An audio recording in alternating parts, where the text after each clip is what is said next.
explícitamente vamos a hablar del área no cardíaca. Porque cuando pensamos en tórax, todos pensamos en el corazón.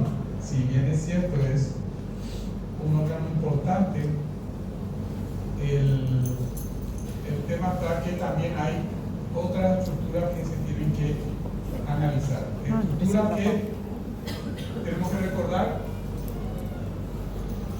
el continente formado por el esqueleto. Permiso. ¿Sí? Ese puede ser.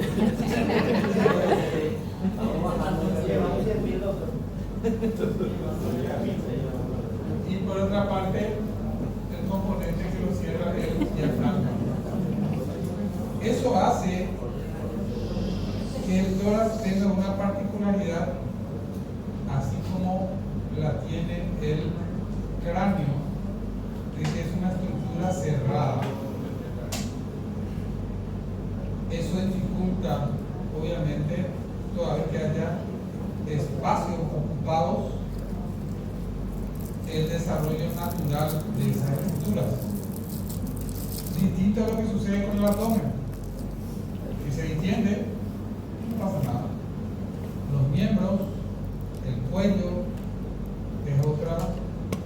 Por ejemplo, tenemos linfangiomas a nivel cervical o a nivel de los miembros. Hace un miembro más grande, un cuello más ancho, no pasa nada. Pero aquí sí. Y el gran problema es justamente lo relacionado a lo que contiene, que es el pulmón, distinto a la estructura miocárdica, que no se va a resentir por la presencia de una masa o de un tumor ocupante de espacio.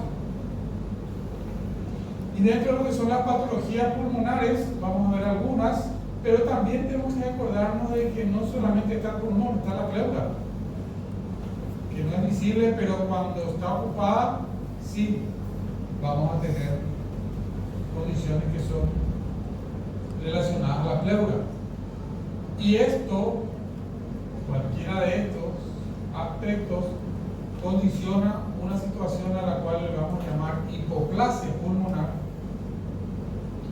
que el gran problema que tiene es al momento del nacimiento, no en forma intrauterina.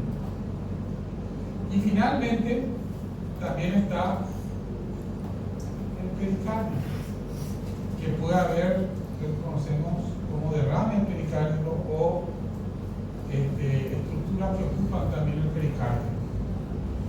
Nosotros aquí, por una situación de tiempo y por sobre todo frecuencia, vamos a centrarnos en estos dos aspectos, tanto desde el punto de vista de la patología pulmonar como desde el punto de vista de los espacios pleurales.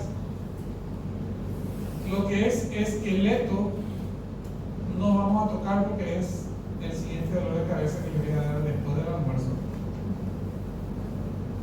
que es las displasias esqueléticas. Entonces esqueletos no vamos a tocar. Diafragma sí vamos a hablar ahora, pero sobre todo relacionado a lo que es la patología pleural y los espacios pleurales. La hipoplasia ya es consecuencia de, y todo lo que es el espacio pericárdico son patologías poco frecuentes. Muy importante recordar la embriología, y vamos a ver por qué. El pulmón tiene un inicio, fíjense, en su fase embrionaria, que va hasta la semana 7, en el cual hay un crecimiento externo de la pared ventral del intestino anterior primitivo endodermo. Si continuamos de la 8 a la 17, se forman los bronquiolos terminales, las vías aéreas, pero que sean pregacinos, y el árbol vascular. Claro, ver el pulmón de un embrión de 7 semanas, pues entienden ustedes dónde está. Pero ya empieza a ser visible a las 15, 14, 13 semanas. Entonces, si ahí vemos, por ejemplo, una ecografía 11-14, una estructura que está ocupando el pulmón, ustedes saben que va a haber una mala formación de los bronquiolos terminales, mala formación de las vías aéreas preaxinales y mala formación del árbol vascular. ¿Eso qué nos lleva? No mal pronóstico, pésimo pronóstico pulmonar, fetal y posteriormente neonatal. Porque la noxa, la masa que está ocupando, por ejemplo, y hablar de masa puede ser sólida, líquida, mixta, etc., va a dañar y no va a permitir el desarrollo y si no se permite el desarrollo del árbol vascular, el problema va a ser la hipertensión pulmonar neonatal, que es lo grave para el recién nacido desde el punto de vista del intercambio gaseoso, y eso es lo que le lleva a aumentar la morbilidad y detrás de eso la mortalidad. Por eso es importante que prestemos atención a estas fases, porque de acuerdo a eso podemos tener algún tipo de pronóstico. Y después viene la fase canalicular hasta las 26 semanas. Aquí incluimos la evaluación de las estructuras morfológicas en semana 20, 21, 22, en lo cual ya hay la formación de los acinos, bronquiolos respiratorios, ductos alveolares o alveolos primitivos. Y empiezan aquí los neumocitos tipo 2 y luego los de tipo 1. ¿Por qué es importante esta formación de los neumocitos tipo 2? Porque son los que van a dar la producción de surfactante. Y los corticoides lo que hacen básicamente es aumentar la producción de neumocitos tipo 2 para la producción de surfactantes. Por eso que antes decíamos, desde la semana 28 nada más damos los corticoides, no sabemos qué lo hicieron. Eso le dio los ginecólogos, ¿verdad? Por eso es que ya se puede hacer antes de la semana 26, sí, se puede hacer, generalmente se puede hacer de las 24, desde el punto de vista embriológico. Pero no termina ahí, viene ya la formación o la fase sacular, donde las vías aéreas que estaban previamente formadas se alargan, disminuye el grosor de la pared y por lo tanto aumenta la superficie de intercambio gaseoso. Ese es el gran problema de los prematuros. No respira bien, le decimos. ¿Por qué? Porque la pared, para producirse el intercambio gaseoso, es gruesa. Lo que tiene que haber es una delgada y fina, hasta casi transparente o translúcida membrana para permitir un intercambio gaseoso más fácil. ¿Cómo se consigue? No es con la maduración pulmonar, es con el tiempo de desarrollo embrionario, ¿verdad? Y la pregunta típica del paciente es: ¿y cómo vamos a saber si es que está desarrollado? Y por ecografía no podemos saber, pero por embriología sí, si estamos por debajo de las 36 semanas, estamos en pleno proceso de formación de estas estructuras que son las que finalmente van a permitir el intercambio gaseoso. Pero no termina ahí el desarrollo pulmonar. Fíjense, de las 36 semanas a los 2 años de vida postnatal, lo mismo que el cerebro. Ustedes saben que la formación del cerebro no termina en nacimientos, no, se sigue desarrollando. Y acá ya se forman los alveolos que van a ser definitivos. Entonces, cuanto más temprana es el diagnóstico de la patología pulmonar, entendiendo la embriología, es del peor pronóstico. Por eso a veces van a ver, nació idealizando en la neonatología que tiene una hernia diafragmática, miramos todas las ecografías y estaba perfecto. Pero miramos la radiografía y sí, el estómago está al lado pasó? El estómago entró tarde nada más. Pero se pudo producir toda la fase de desarrollo embrionario. Con lo cual tiene una dificultad respiratoria, sí, pero porque hay una estructura ocupando el espacio, no porque no esté bien formado. Esas hernias son las de mejor pronóstico. Aquí si ustedes le ven en semana 16, señora tiene una hernia. Es muy probable que tenga mucho tiempo en terapia intensiva posteriormente. Entonces, embrionaria, pseudoglandular, canalicular, sacular y alveolar, dependiendo de qué semana de edad gestacional estamos, podemos inducir o entender lo que significa el daño a esa estructura, que recuerden es una estructura cerrada, y con lo cual si se produce la noxa o hay algún evento que esté comprimiendo lo lábil del pulmón, vamos a tener ese grave inconveniente. Pero tenemos que tener en cuenta dos aspectos. No es solamente lo que significa el crecimiento de esa estructura, como puede ser cuando hablamos de restricción de crecimiento intrauterino, sino también, similar a lo que sucede con el sistema nervioso central, la maduración desde ese punto de vista. Y cuando hablamos de crecimiento, eso significa aumento del número de células que se deben a factores físicos, y la maduración, por otro lado, que es la distensibilidad del pulmón, que compromete o que está incorporado la parte estructural, o sea, las vías aéreas y la superficie de intercambio, además de la situación bioquímica en la necesidad de surfactante. Por eso es complejo esta situación, porque si no tenemos buen crecimiento, obviamente no vamos a poder obtener tampoco buena maduración. Pero muchas veces tenemos crecimiento, pero por alguno de estos componentes, aunque esté bien el efecto desde el punto de vista de lo que es el crecimiento, la maduración sí siendo un problema. ¿Qué promedio de patologías pulmonares en general estamos hablando? Y unas 1000, una por cada 1000. Si en mi hospital tengo 2000 nacimientos, esperaría ver 2 al menos relacionados a la patología pulmonar. Después vamos a detallar eso con cada patología. 2% de las malformaciones detectables por ecografía. No son frecuentes, no son frecuentes, pero tienen una altísima mortalidad. Fundamentalmente las relacionadas a las hernias diafragmáticas, cuanto más precoz se detecta.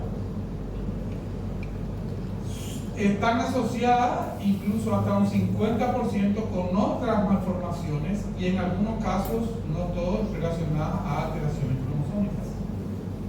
Entonces, lo que le lleva a tener la morbilidad no está solamente relacionado al pulmón, también está relacionado a otras estructuras cardíacas o extracardíacas, o a veces relacionadas al sistema nervioso central, o a veces las cromosómicas. Y eso nos obliga a buscar con más detalles este tipo de situaciones. ¿Qué está pasando? Vamos a hacer una ecografía del tórax. Ponemos el traductor y lo primero que tenemos que preguntarnos es: ¿los pulmones ocupan el tórax? Si esto no es así, vamos a pensar que puede haber hidrotórax. Y hidrotórax es genérico. Genérico me refiero, puede ser líquido pleural, puede ser sangre, que es más rara, puede ser 1 kilo o puede ser un hidrotórax. La diferenciación entre el kilo y el hidrotórax va a estar en la cantidad de leucocitos que nos da el laboratorio después de una toracocentesis.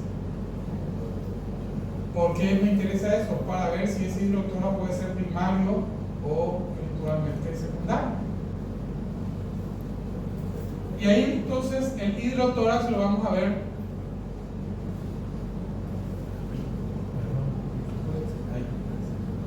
de esta manera, también conocido como derrame pleural. Tórax, zona anicogénica, pulmón, ¿sí? Pulmón,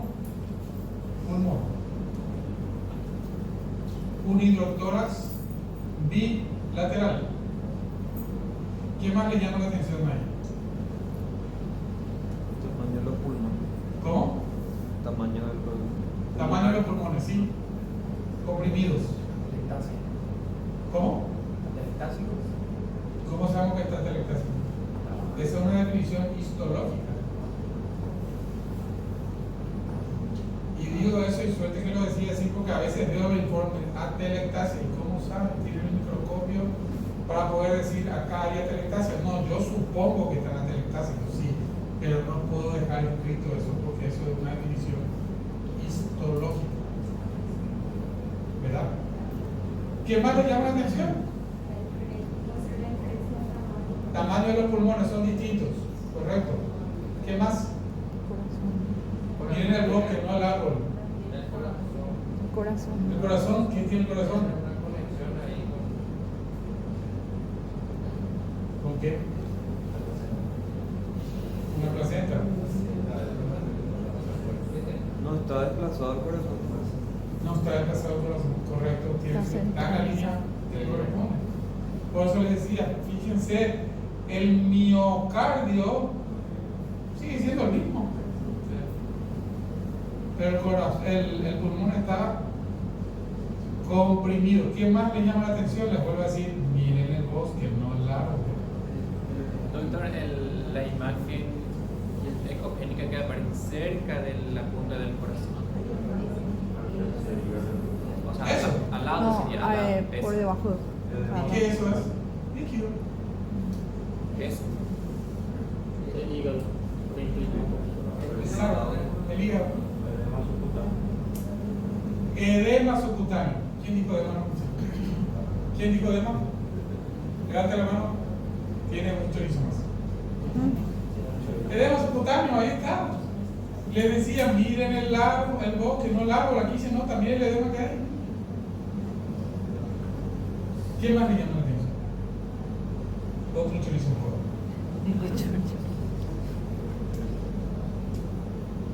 Le llama la atención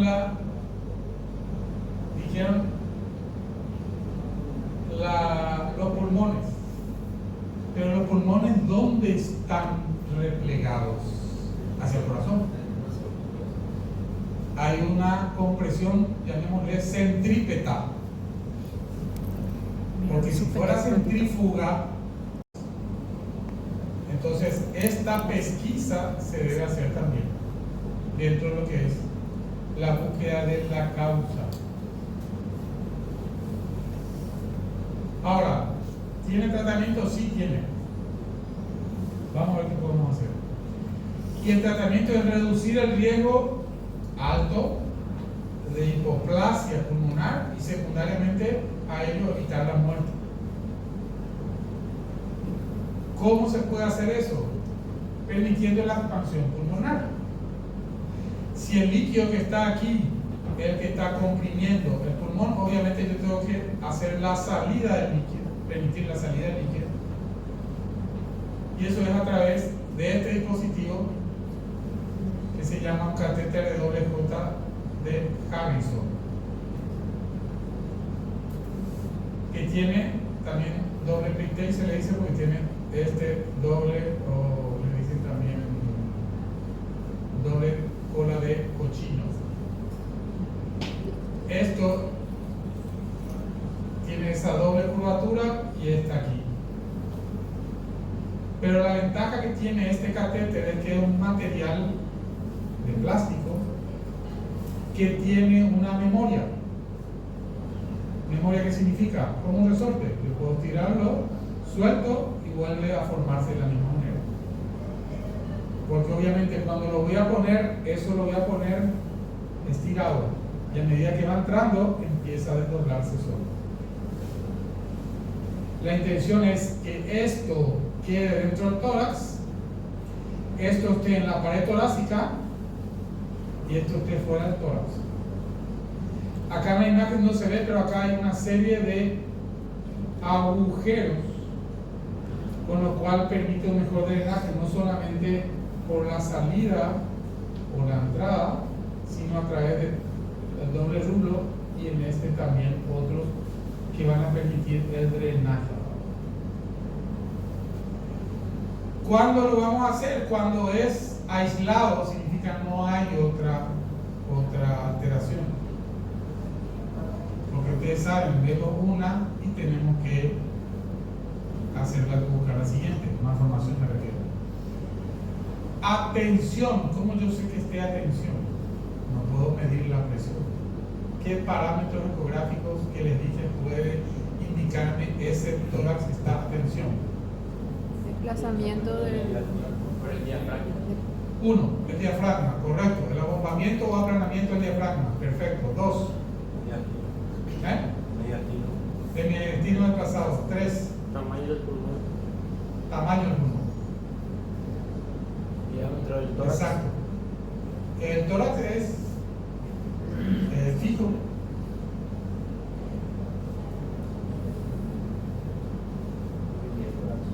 Quinto. ¿Cómo voy a saber esto? El doble. Todavía no vimos, no está pendiente. El ducto venoso. El ducto venoso. O, y lo más importante, un feto hidrópico. ¿Qué es un feto hidrópico? El hidro se define como la presencia de líquido en más de dos espacios, o sea, pleural, abdomen, subcutáneo, pericárdico.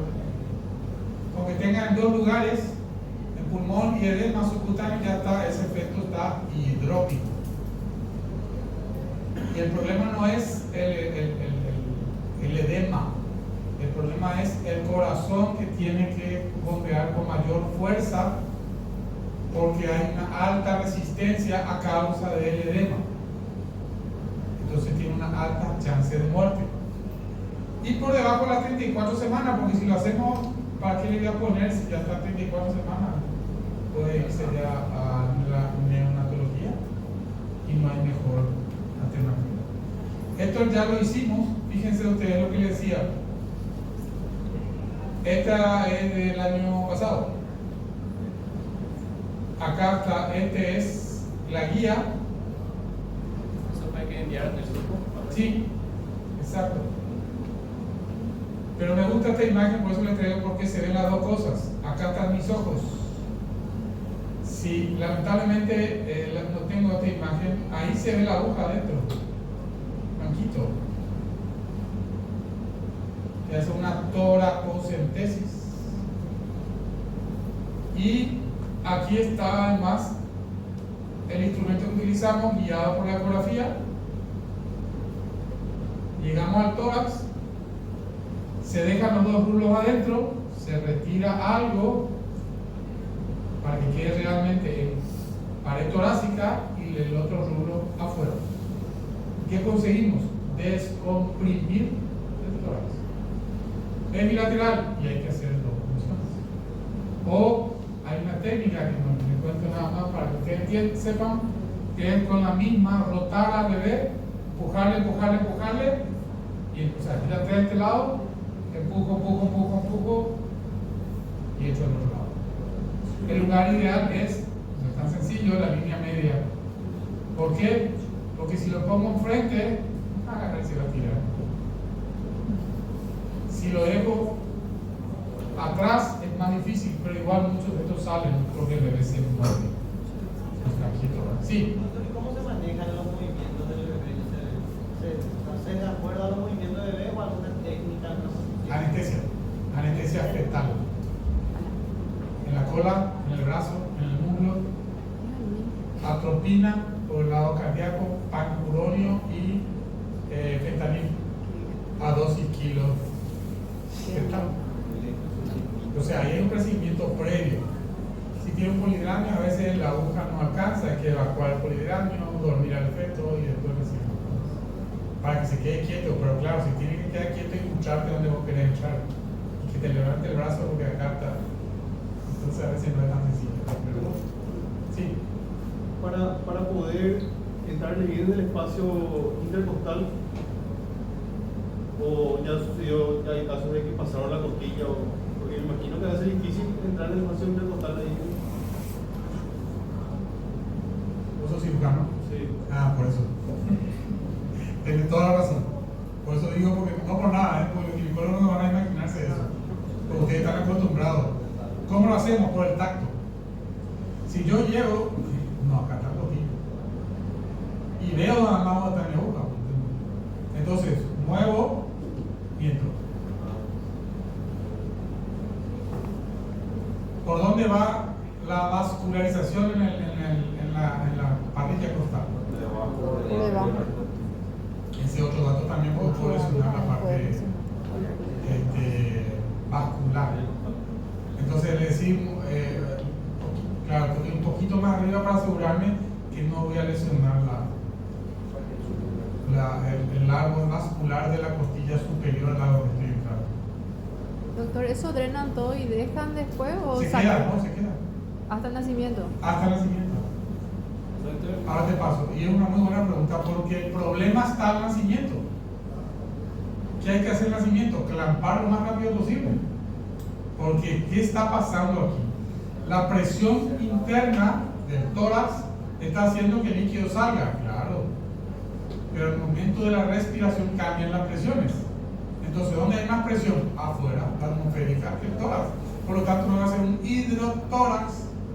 Perdón, un neumotórax, eso por la diferencia de presión. Entonces, nace, hay que clampar. Algunos te le sacan en ese momento y nada más. Pero eso es fundamental al momento del nacimiento. Y generalmente por cesárea para que pueda producirse, o sea, que no lesione el doble plité a todo lo que es el canal vaginal, etc. Sí. ¿Se puede acceder a este desde el sistema público? A este Sí, procedimiento. esto es hecho en la cátedra, en el hospital de clínicas. Este no está hecho en privado. Este caso puntualmente. Hoy sí. El problema que hay es el catéter. Es caro. Cuesta las módicas unos $800. 800 Y los honorarios, no mentiras, el catéter es el problema. Y tuvimos, y no hay catéter de repente. Movilizamos, pues estaba ese efecto que vieron ahí, el edema que tenía era o sea, estaba hidrópico. Si no le hacíamos nada, era 28 en ese momento. 27, 28. ¿Cómo? Lo que sí hace es a comprar una profesional, Exacto. el valor que tiene otra vez finalmente. Correcto. Sí. La urgencia era esa. Y los contactamos con una agencia, o sea, con una empresa en Buenos Aires que nos dio, yo le puedo dejar hasta clorina, ok. El Paraguay es chico, justo una obstetra trabaja, o sea, vive en Clorinda, me dijo, profe, yo me voy, te traigo, y me cruzó el puente ella, y yo me fui un domingo, retiré los catéteres y le pusimos ese mismo domingo. Así pues, ahora tengo otro de reserva por la duda, pero acá se necesitaban dos porque era bilateral.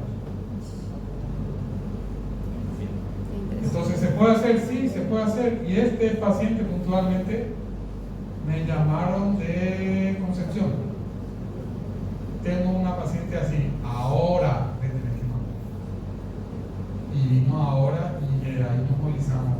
Tardamos como una semana en conseguir los catéteres, pero se puede, sí se puede. O sea, y es bueno que lo sepan que se puede hacer en el público, sí se puede hacer, y esa es la intención. Y Sí. el post-procedimiento, doctor, o sea, el manejo de ambulatorio que hay internada la paciente. Debería ser ambulatorio, nosotros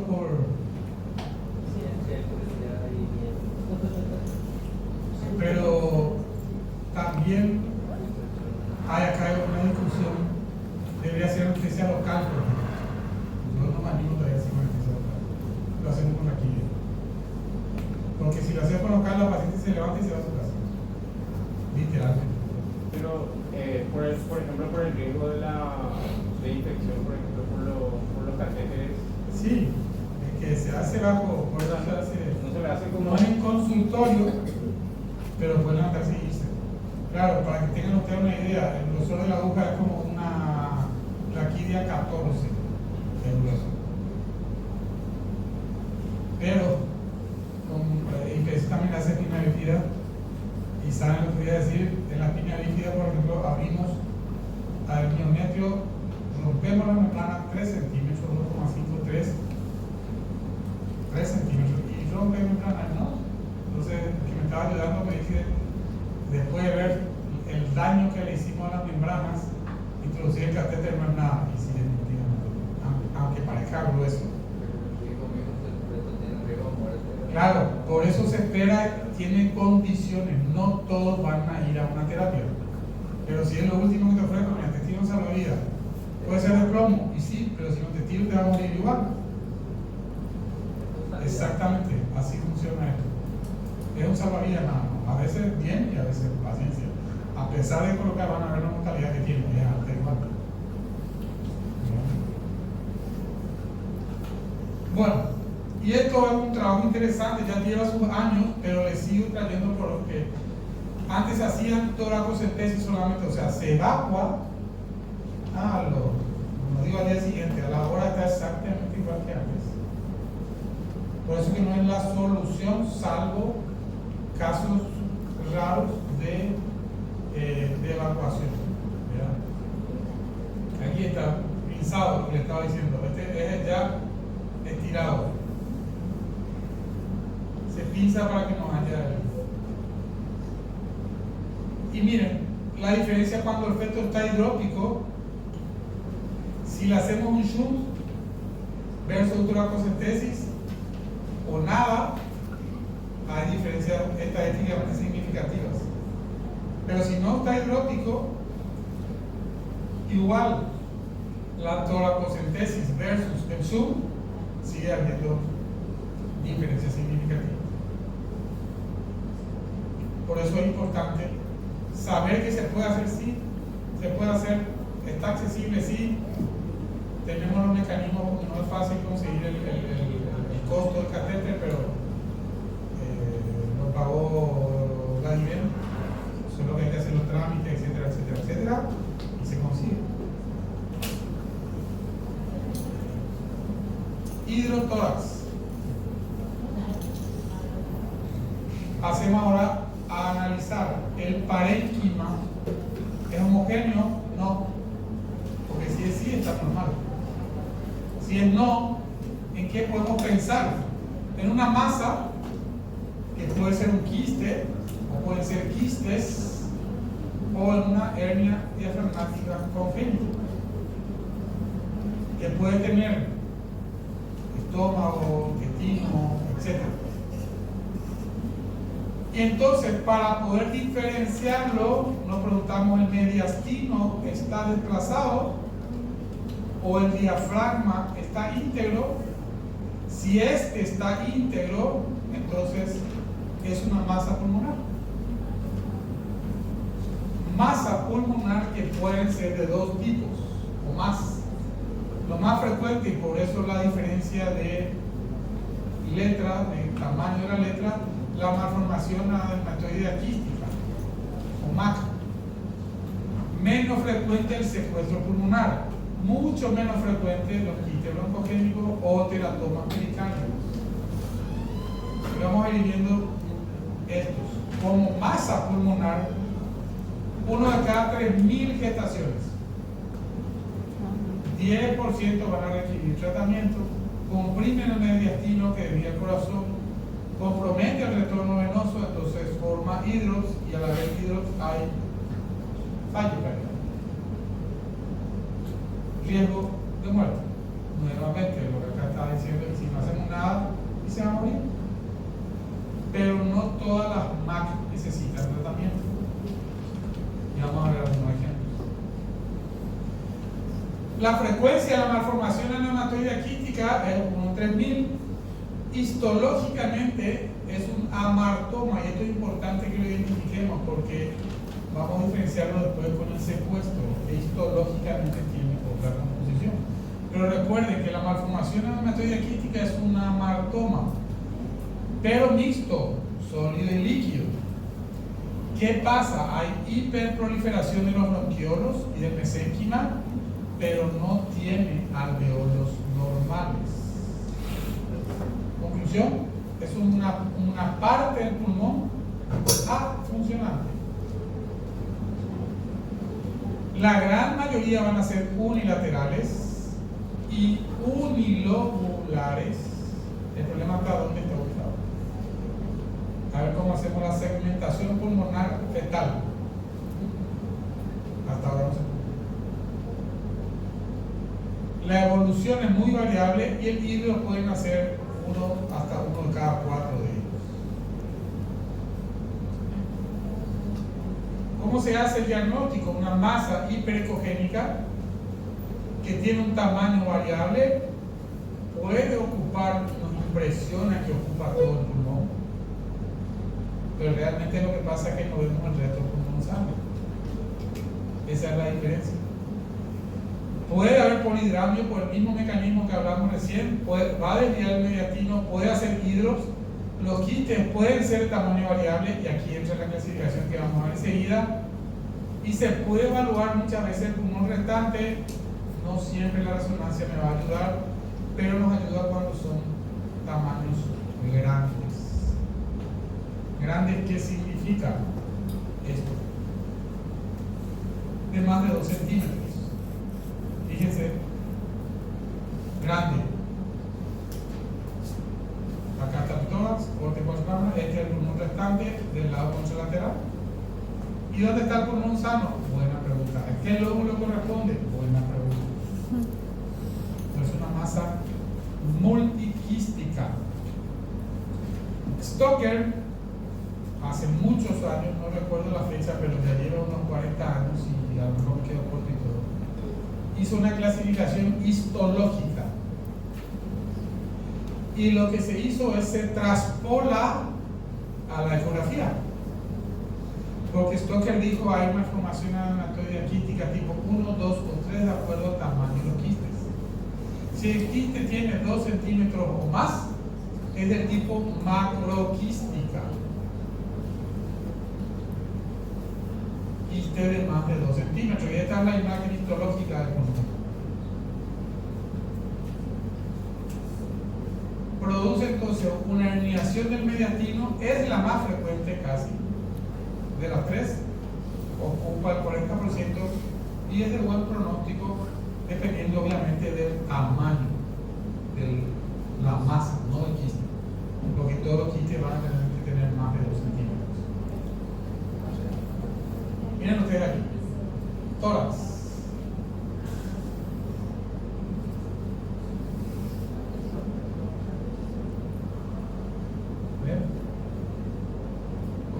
Cámaras, desplazado al mediastino,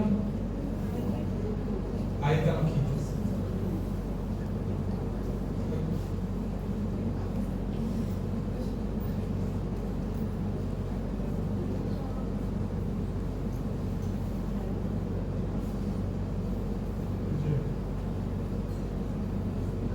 Acá está el corazón, quistes.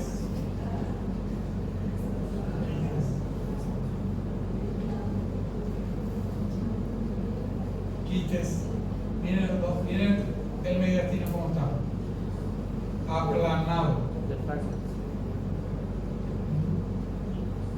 Macroquistes,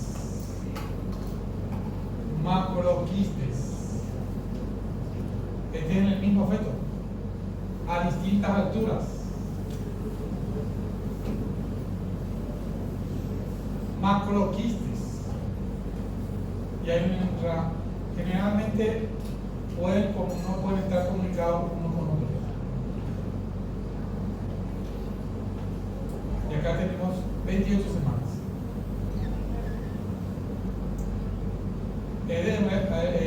Ascitis por compresión del retorno venoso. Miren la masa. Acá está el corte 4 cámaras. Este es el pulmón restante.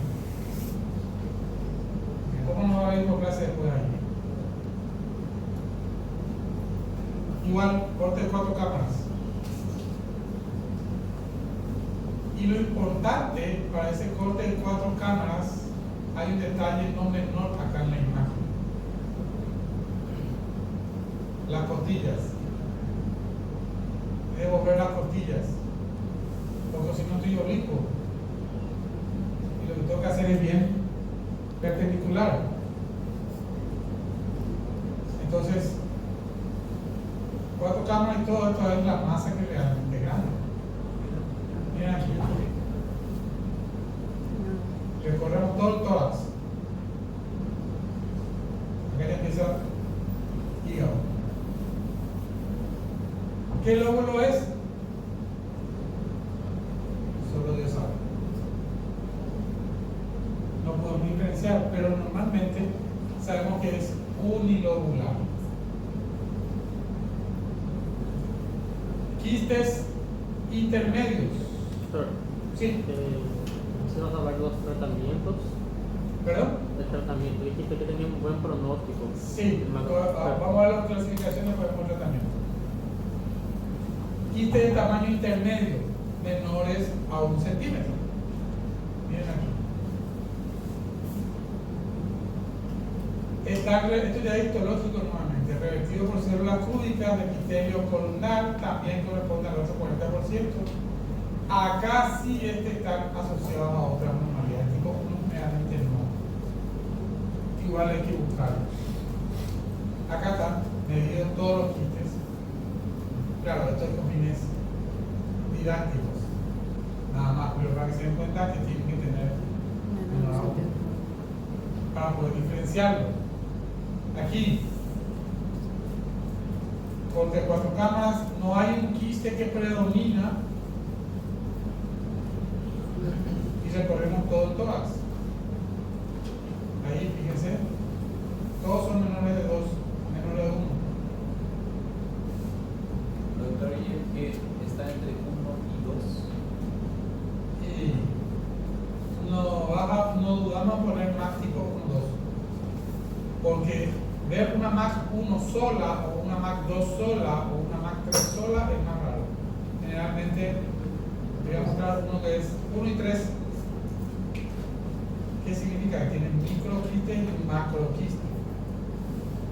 Entonces, por eso que la clasificación de Stoker no es tan querida por todos, pero sigue siendo la que más se utiliza, ¿verdad? Algunos ya hablan de macro y microquistes, no es más 1, 2 y 3. Aquí, para identificar dónde está la circulación, bien, no hay un quiste, son todas de más de o menos de 1 centímetro. Y después tenemos la microquística, es la menos frecuente, el 20% restante, pero es una gran lesión no quística. El problema es que son todos quistes microscópicos. Veo los microquistes, no porque eso es microscópico, pero veo la consecuencia del microquiste uno al lado del otro en la ecogenicidad del pulmón, ¿verdad?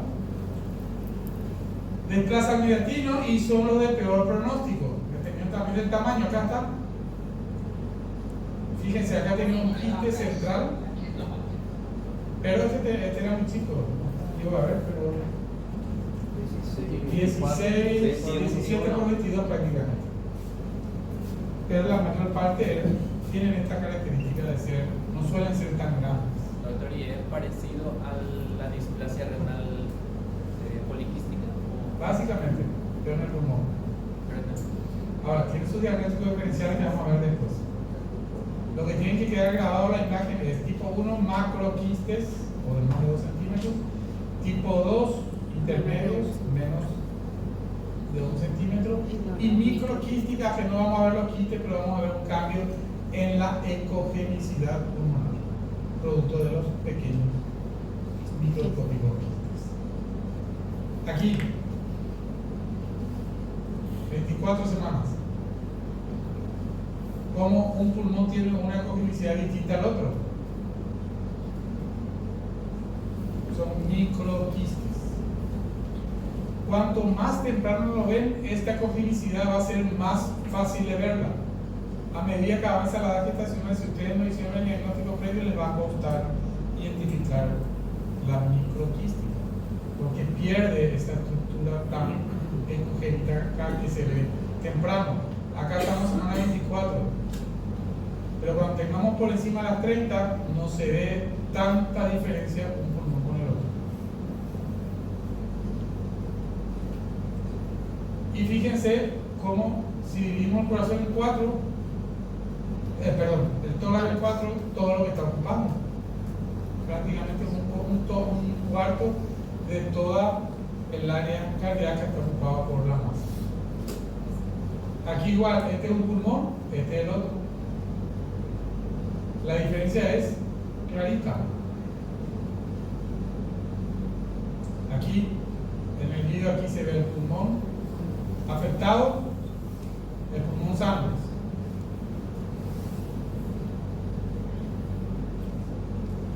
Aquí,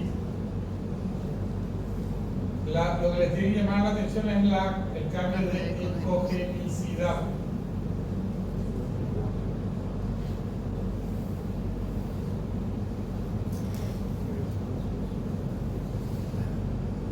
Miren aquí.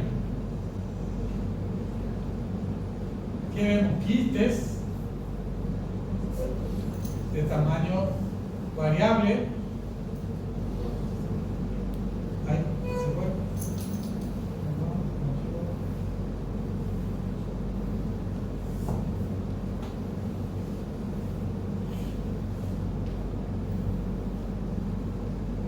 Tipo 1 y 2.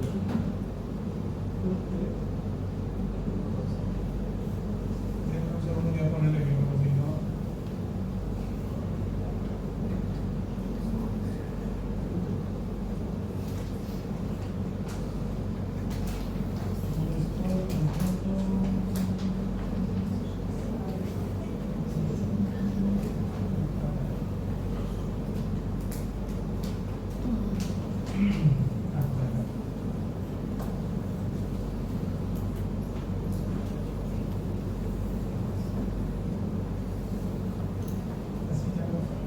Ahora ya va a posicionar.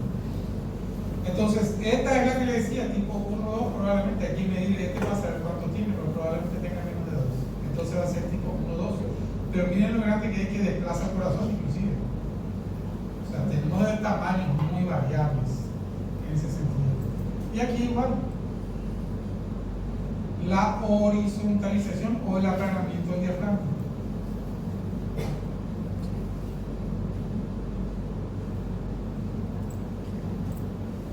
Entonces, el diagnóstico diferencial se hace con el secuestro. El secuestro lo vamos a ver enseguida. Tiene una imagen anicogénica también, pero tiene una particularidad que les cuento después. Con los teratomas, con los quistes neurotérmicos broncogénicos, yo no vi nunca. Duplicación esofágica tampoco. O enfisema lobular congénico, todo. Sí, eso sí, es raro y veremos a un caso final. Chaos. La anomalía es variable, raramente tienen alteraciones cromosómicas y alteraciones extrapulmonares.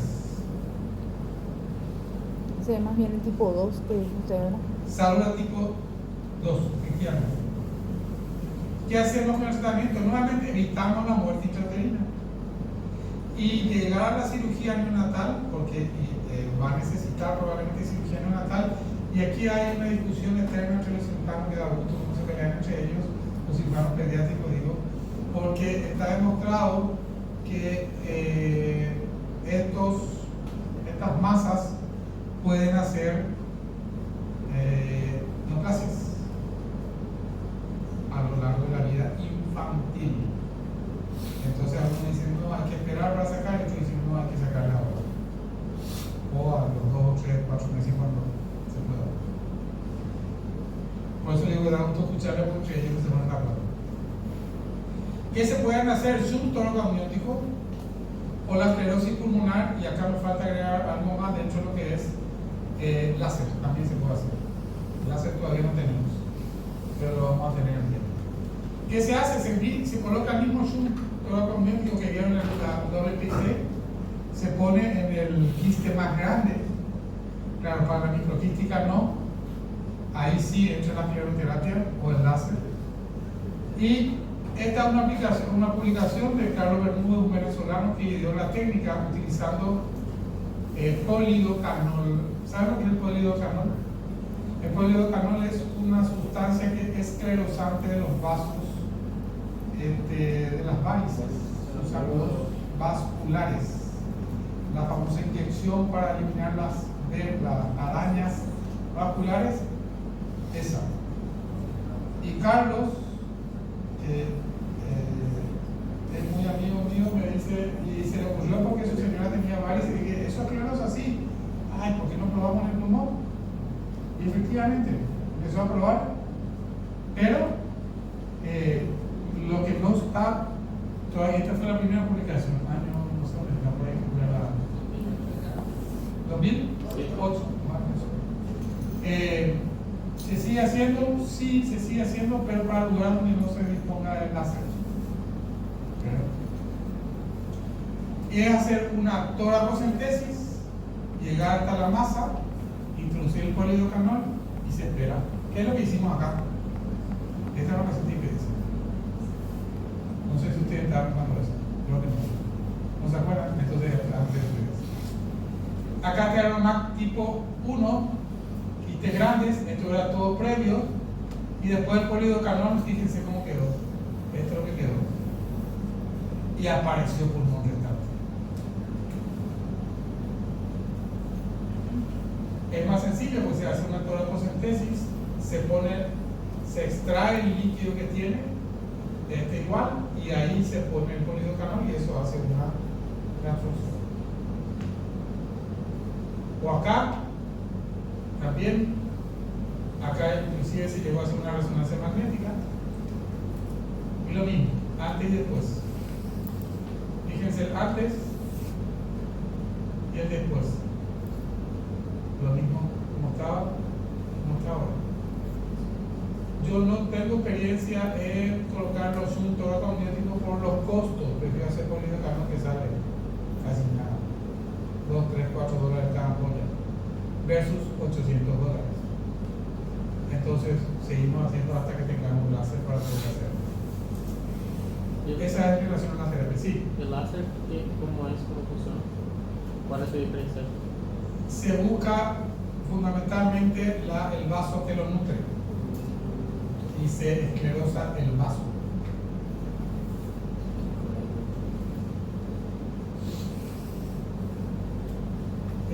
¿Y cómo se mete el láser? Es lo mismo, con una aguja se llega hasta el vaso, se deja a un poco menos de 1 centímetro del vaso, la punta del láser tiene que salir la aguja y no por contacto sino por disparo esclerosa igual. Es un calor. Sí. Secuestro es la otra masa que puede haber. Más rara, fíjense, uno cada 10.000 embarazos. Parénquima pulmonar no funcionante. Recuerden que habíamos dicho que la MAC es una amartoma. Acá es un parénquima no funcionante, no hay contacto con el árbol bronquial, pero tiene un soporte vascular que es anómalo. Esa es la diferencia fundamental con la MAC.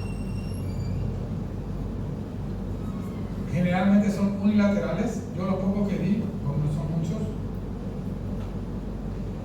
Unilateral quiero decir, no vi todavía polilateral, salvo publicaciones. Generalmente son unilaterales.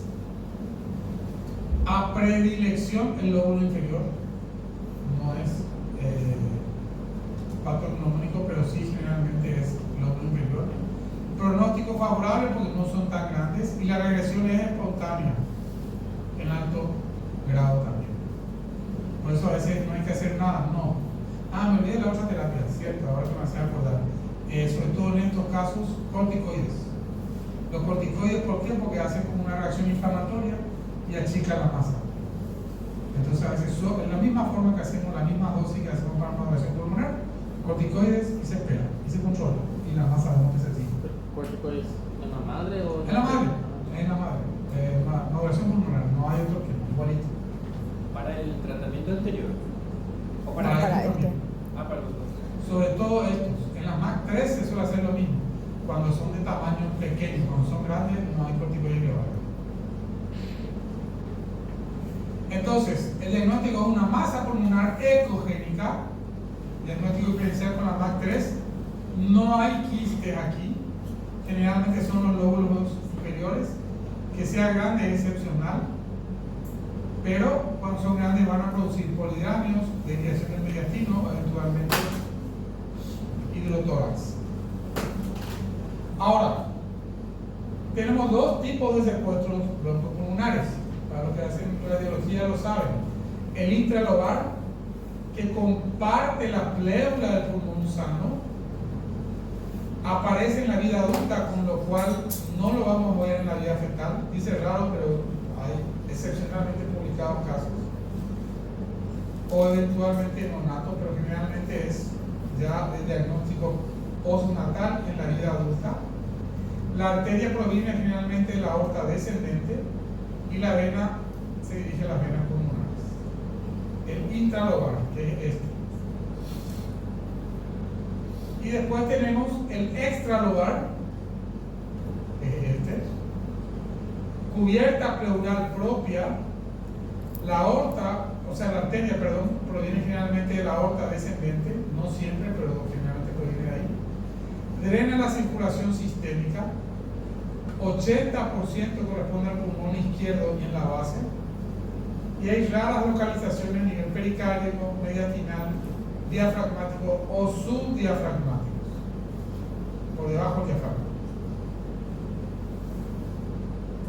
Fíjense esta imagen muy clara. Esto es una amiga Ana Espinosa de la Argentina. La aorta, el vaso nutricio, y acá está la imagen del secuestro. Aquí igual, algo parecido, que hace nota la diferencia. Este sería el secuestro, y lo que hacemos es eliminar la circulación para que la masa no siga creciendo. Aquí, este es un caso interesante. Este no es de aquí, este es mi pasantía en España. Nosotros decíamos, bueno, acá hay unos quistes que están justo en el área renal. Quistes de la glándula suprarrenal. Ya termino, Juana, una hora más y termino. Quistes en la glándula suprarrenal, ese era nuestro diagnóstico y morimos con eso. Nace el feto, nace el bebé, llega un secuestro broncopulmonar infradiafragmático asociado a una malformación anematoide de quistes. Después lo terminamos publicando, es el corte histológico. Pero realmente a nosotros, a ninguno, ni a mi jefe ni a mi grande de los capos de ese momento, se le ocurrió pensar en la probabilidad de que sean ambas cosas y además que sea infradiafragmático. Ahora estamos en seguimiento con un secuestro broncopulmonar que creemos que es infradiafragmático, pero no encontramos el vaso nutricio. Entonces no lo podemos llamar todavía secuestro, pero haciendo diagnóstico diferencial no tenemos operado, porque está justo en la imagen media. Esto correspondía a la suprarrenal que estaba escondida por la masa. Entonces pensamos que inclusive podría ser a la suprarrenal, pero finalmente no. Lo mismo, ¿qué se hace? Se evita la muerte fetal intrauterina para evitar la cirugía neonatal cuando no tenga hidrops. El criterio es tratamiento cuando hay hidrops. Y se puede usar lo que les dije, corticoides.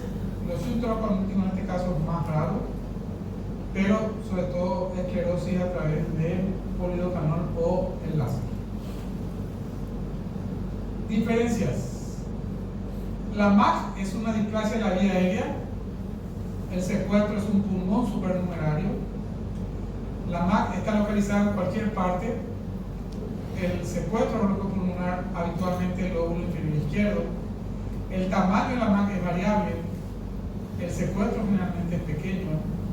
Hay conexión con la vena cava en relación a la MAC, no tiene conexión en el secuestro. La perfusión es directamente en los vasos pulmonares y en el secuestro la perfusión es de la aorta generalmente. ¿Se llama secuestro por el tema de la circulación? ¿O por... No sé lo que se llama secuestro.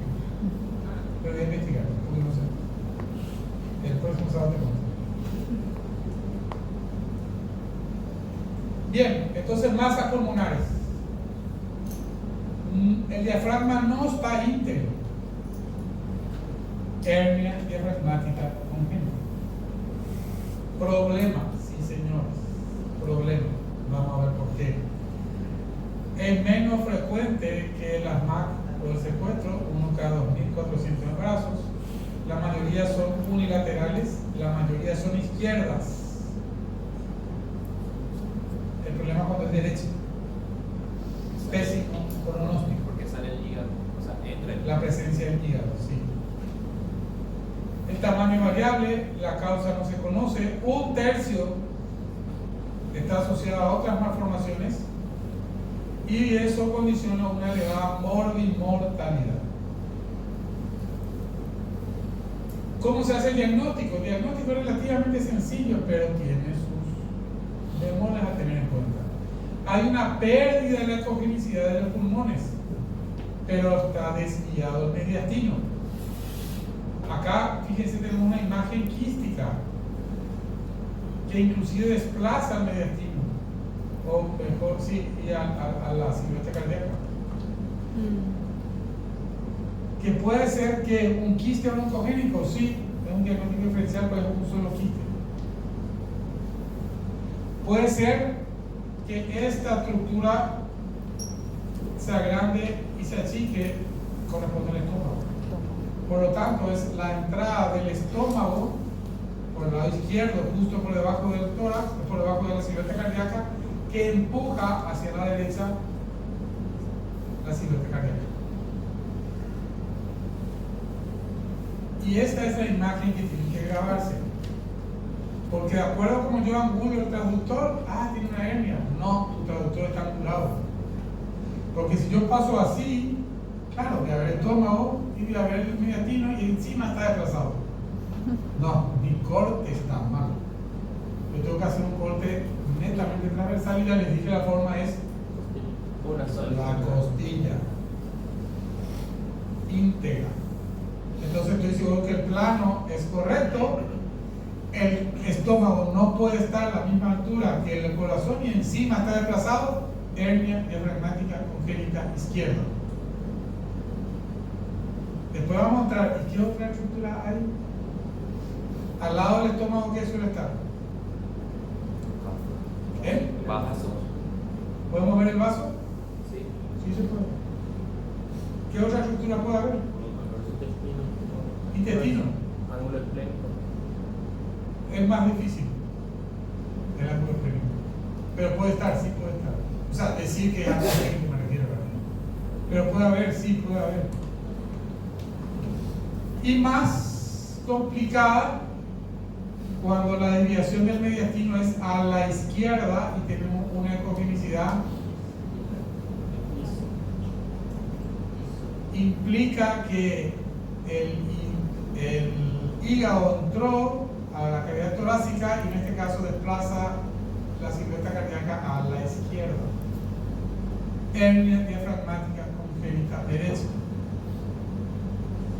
Este caso, al que le quiero mucho, porque fue el primer caso diagnosticado aquí después de mi regreso, y yo le discutí a todos los jefes míos en aquel momento: ¿es una derecha? No, no es una derecha. ¿Es una derecha? No, no es una derecha. Ok, fue una derecha.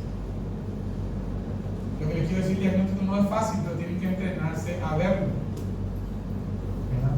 Por eso le digo que les quiero mucho, porque le gané a mi jefe en ese momento. La izquierda desplaza el eje cardíaco a la derecha. En el tórax pueden haber asas intestinales, pero también puede estar el hígado presente, generalmente la punta del hígado. Y cambia el pronóstico totalmente. Y les voy a mostrar enseguida por qué. La derecha desplaza, hay un desplazamiento cardíaco a la izquierda. Pueden haber estómago, hígado, asa, me falta el vaso, que pueden estar presentes, sí. ¿Cómo vamos a verlo? Así, en vivo y en directo. La costilla, el corte de 4 cámaras, la desviación del eje cardíaco y una imagen que corresponde al estómago. ¿Verdad? O lo pueden ver así. Esto ya, acá está el diafragma, pero tiene una imagen ecogénica dentro del tórax. Anicótica, perdón. O aquí. Fíjense esta estructura, ¿qué puede ser? Exacto. ¿Y esta estructura? Es distinta, ¿verdad? Hígado.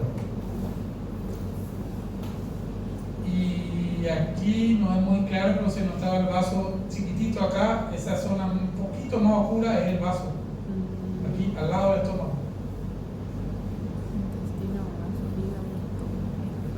Pero siempre en un corte que no sea oblicuo.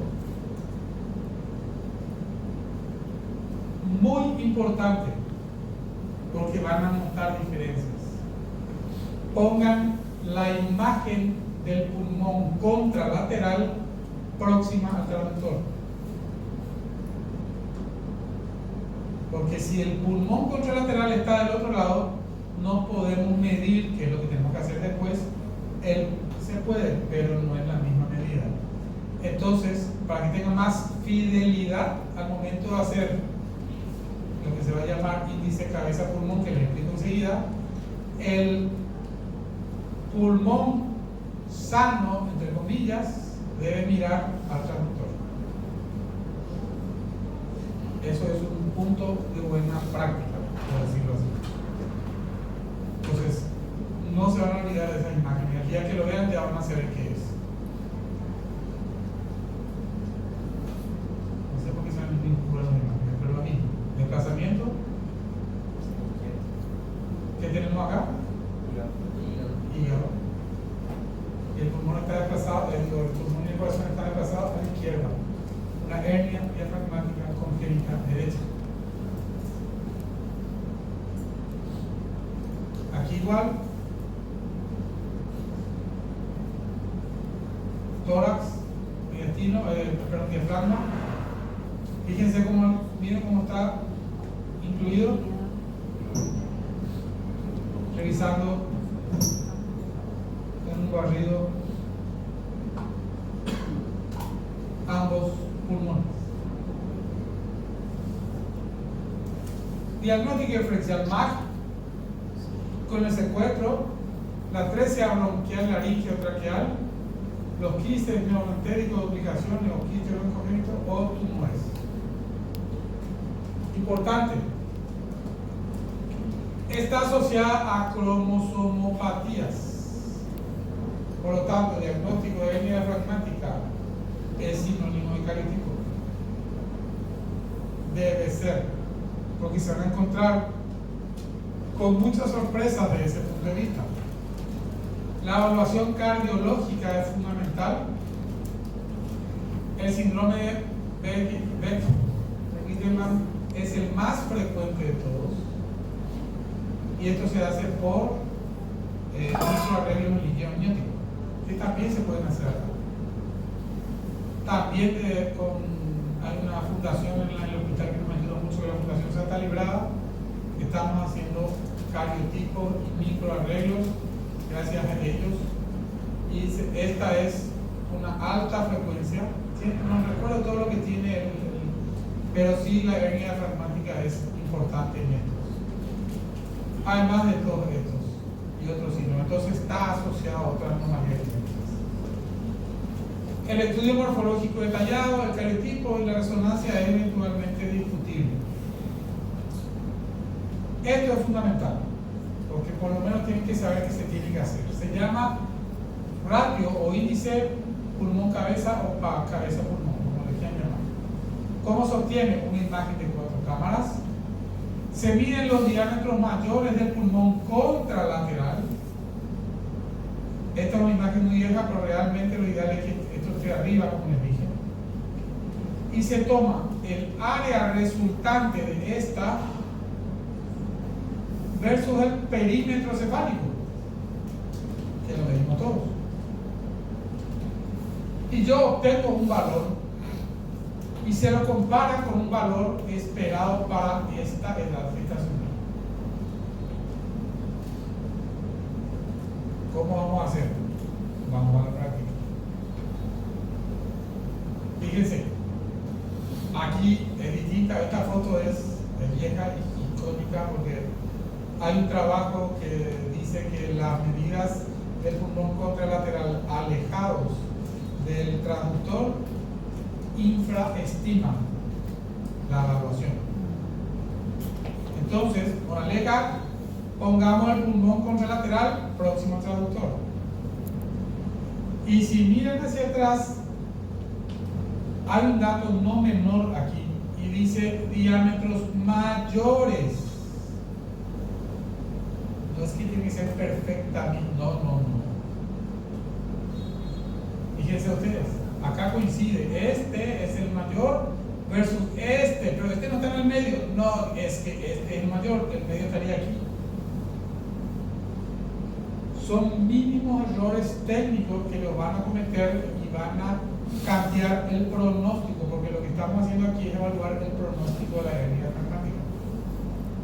¿Por qué? Porque también es quirúrgico, prenatalmente hablando, pero en la que tienen peor pronóstico no vamos a conseguir nada haciendo tratamiento prenatal. Pero esto es del ecografista. Esto mínimamente tienen que ponerlo y saber calcularlo. Y acá está el perímetro, eso no tiene ningún secreto.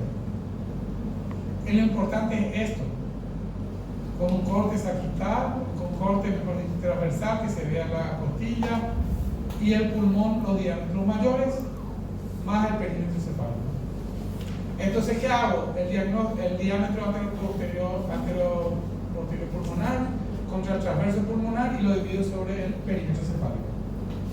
Yo no me acuerdo, yo tampoco, no se preocupen.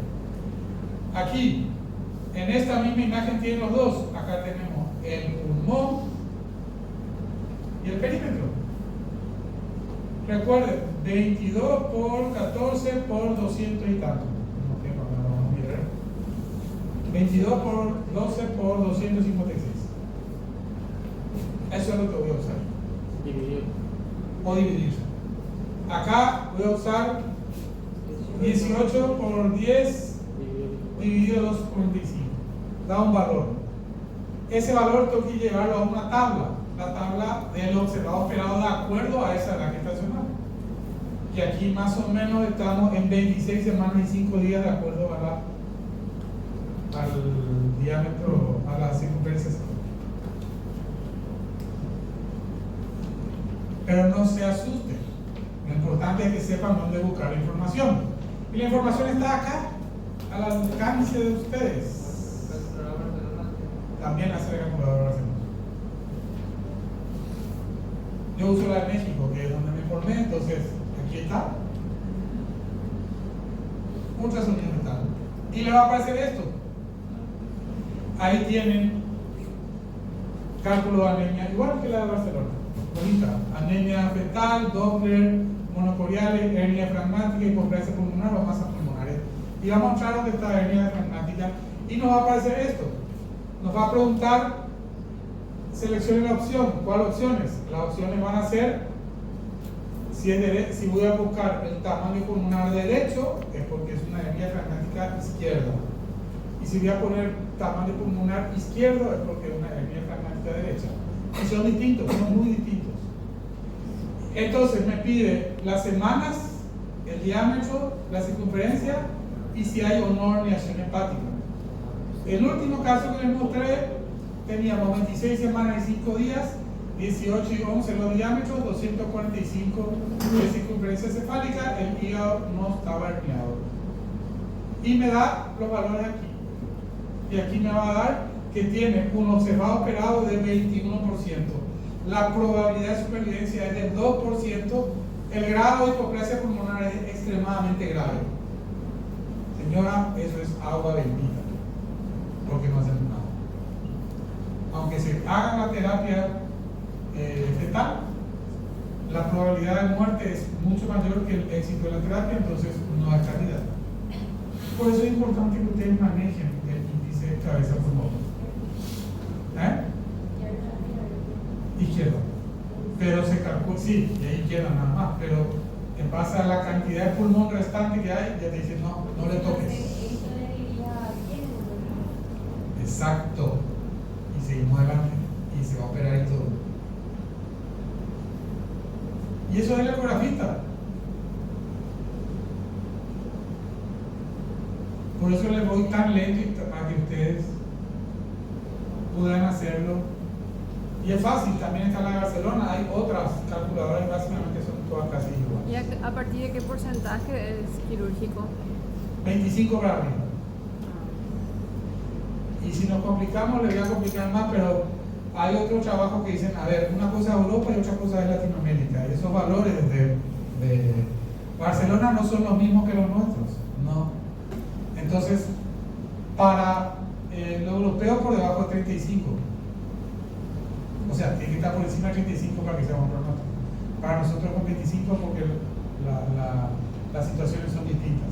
Pero lo importante es que entendamos qué tenemos que informar. Porque la paciente nos va a preguntar. Y ustedes tienen que ser capaces de darle la respuesta. Y esto es, te calcula, sin antes me llevaba la tabla, miraba la tabla, buscaba una hora, clic, ya está. Ahora, medir el índice cabeza-pulmón no es fácil. Rogelio Cruz Martínez de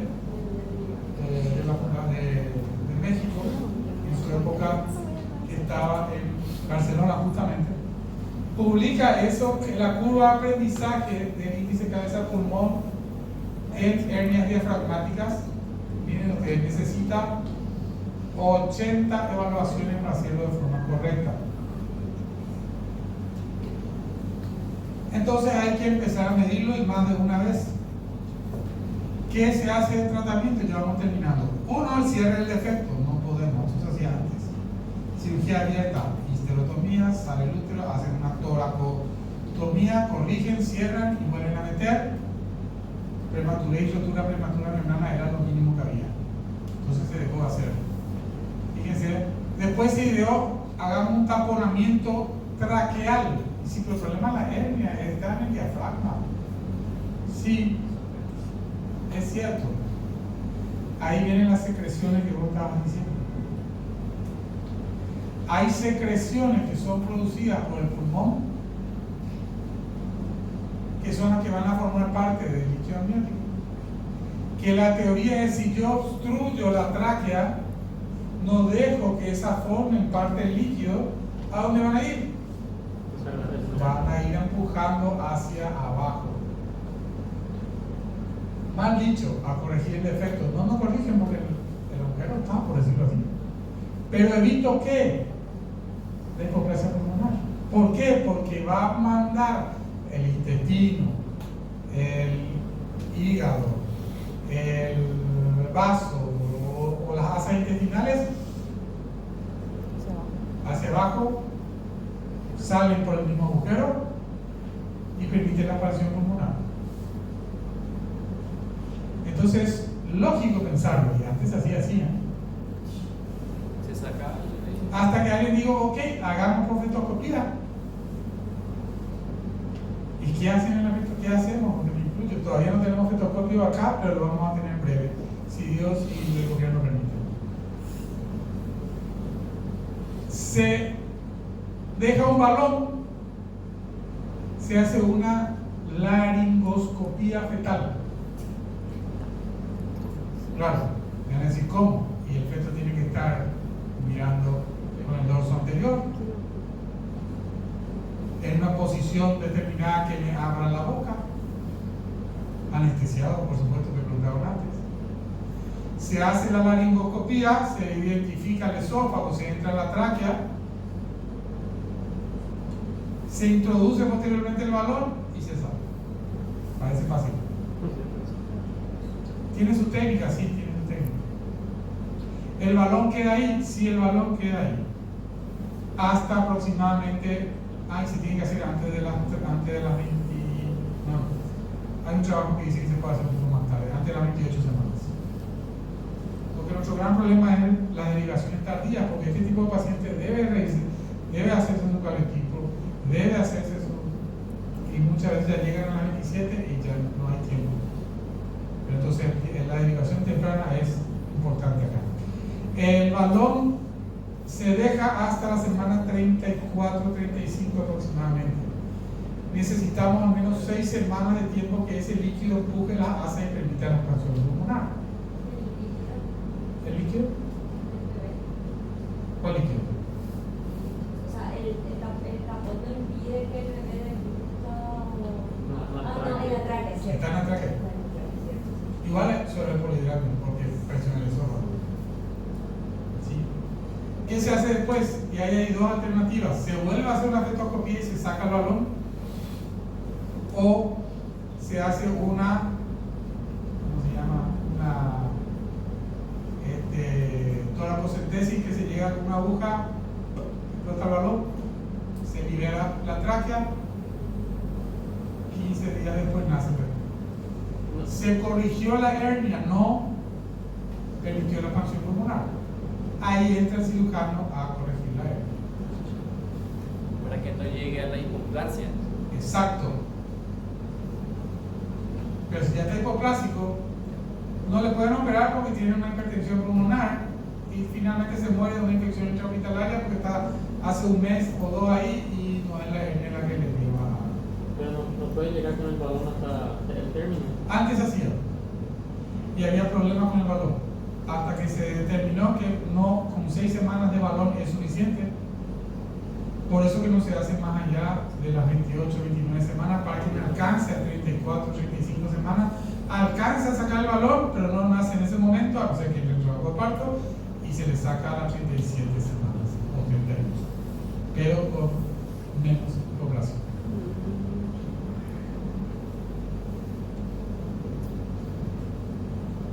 Parece la NASA, pero es un más. Yo pensaba en la plantilla de la NASA. Entonces, hernias diafragmáticas congénitas. Y ya vamos terminando. ¿Qué pasa con todo esto? Nos lleva a la hipoplasia. ¿Cómo se define la hipoplasia? Es una disminución del número de células pulmonares, vías aéreas y alveolos con disminución del peso corporal también. 1 a 1.4 de todos los recién nacidos van a ser pulmones hipoplásicos, pero la muerte totalmente de parto, fíjense que no están alta. Ahora, la hipoplasia sumada a la inmadurez son los peores pronósticos para lo que es la viabilidad en relación al aparato respiratorio, y ahí volvemos a la génesis de lo que significa la embriología, y por eso es importante que lo sepan. Pero no todo es, estas son las patologías más frecuentes. Entonces, tenemos derrames pericárdicos, quilotoro, quite broncogénico, atresia bronquial, enfisema lobular, congénito, quite neuroentérico, obstrucción congénita de la vía alta, o atresia laringe traqueal, alteraciones del timo. Todo eso se puede ver. Y miren acá. Describan la imagen.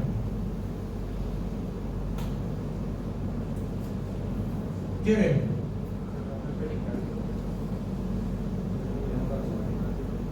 Un corazón.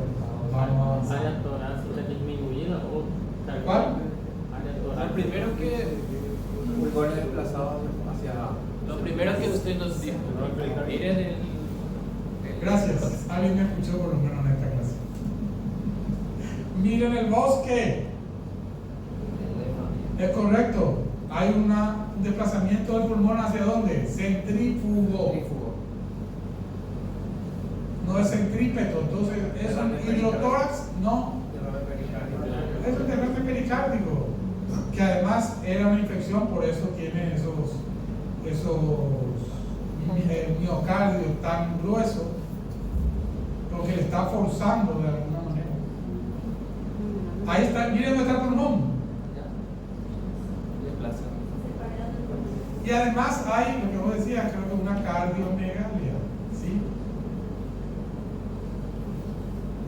Pero a consecuencia de la infección. Ahora miren aquí. Diagnóstico.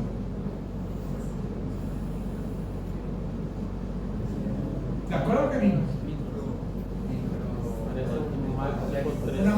tipo 3. Bingo. Pero todavía no completamos todo el cartón. Es una MAC tipo 3 para diagnóstico diferencial. ¿Cómo era la MAC tipo 3? Microquistes. Microquísticas. ¿Qué tamaño tenía? Microscopio. No, la masa. Generalmente pequeños. Uni o bilaterales. Unilateral. ¿Y acá? Bilateral. Todo el pulmón. Caramba. Entonces no es tan bingo. Y no sé si lo van a volver a ver.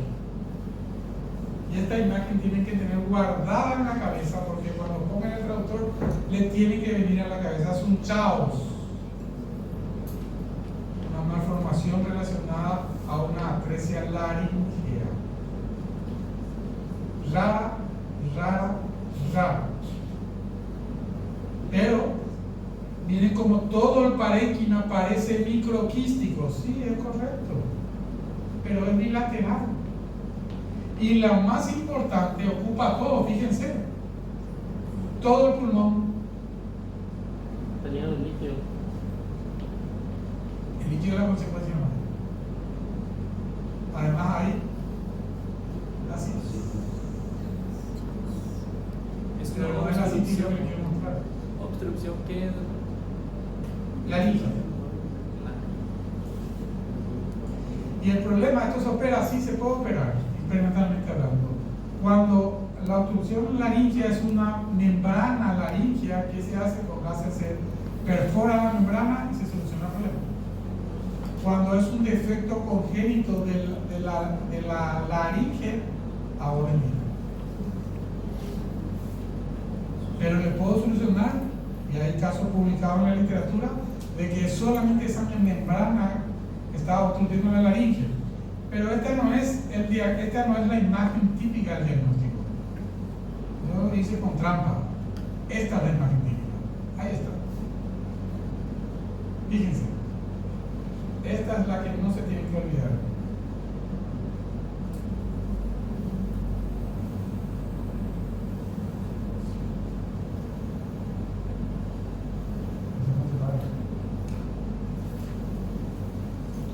Un corte columnar. ¿Qué vamos a ver? hay que distinguir los vasos y también la parte, el de arriba va a ser la laringe. Sí. ¿Por qué se ve ecogénico? Porque hay líquido. Claro. No sale. ¿Cómo? Porque no sale el líquido. Exacto. Por eso es construcción. Chao es su signo congénita, la obstrucción.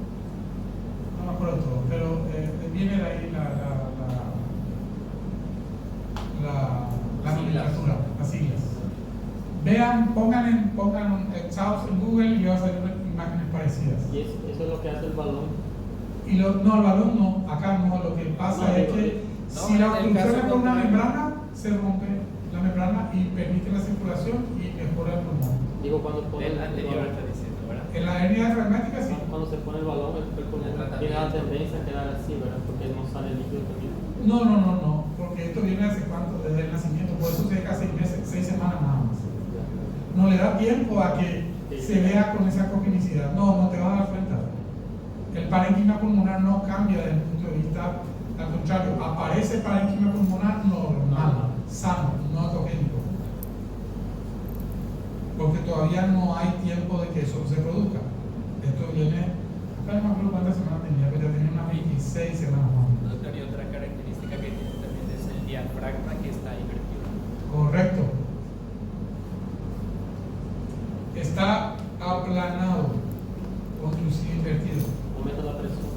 Aumento de la presión. Claro, son cosas raras. Sí, son cosas raras. Pero tienen que saber identificarlas y tener en la punta de la lengua. Me pasó hace unos días, hace un mes atrás más o menos, me llama una colega muy buena ecografista: doctor, estoy perdido. ¿Qué pasó? Hice una ecografía y no entiendo lo que veo. ¿Y qué es lo que ves? Todo por teléfono. Y veo un sistema nervioso, una imagen anecogénica, así. Y Doppler no pusiste. No puse porque me asusté. Ok. Por la descripción que me das, eso es una aneurisma de la vena galea. Ya se fue la paciente, qué pena. Yo te iba a mandar, efectivamente, puse el traductor, tenés razón, te olvidaste de poner Doppler, se enciende, o sea, son imágenes extremadamente raras que ustedes tienen que tener en la cabeza. ¿Cómo voy a ver? No sé si van a volver a verlo, yo es la primera vez que lo veo en directo. Y ya no le pregunto más a cuántos años está haciendo ecografía, pero no sé si es una vez en vivo y directo, chavos. Por eso es rara. ¿Doctora? Lo que se da ahí es la traca ocupada de líquido. De líquido. Y el líquido de alguna manera invade los bronquioles, por eso produce esa congenicidad, pero es todo el pulmón y es bilateral. Y esta es la imagen correcta para decir que esto es un chavos. Por eso le digo, aunque sea raro, ustedes tienen que tener ese ejercicio mental de voy a ver así. A lo mejor no van a ver, sí, pero cuando pongan otro lado, caramba, mira. Ahora ya sé lo que es. Estamos. Último. Ya nos vamos con el chorizo. Esta mañana le decía a la doctora Juana, este señor Agustín Conde Agudelo, para los obstetras es uno de los personajes de la más importante en todo lo que es amenaza para el futuro. Va a estar acá en Asunción la semana que viene. Le invito a que lo escuchen los ginecobstetras. Hace unos 15 años o más estuvo así en Fulja, por aquí, y también estuvo José María Carrera. Para los ginecólogos sabemos que son personalidades de la medicina perinatal. Ok, después de aquellos años, este es la persona más importante de medicina perinatal que nos visita. Lo van a encontrar solamente en algunos de los congresos, etcétera, etcétera. Por eso le hago una invitación muy especial para que asistan, porque pocas veces van a poder tener la oportunidad de escucharlo. Es un excelente conferencista, muy didáctico y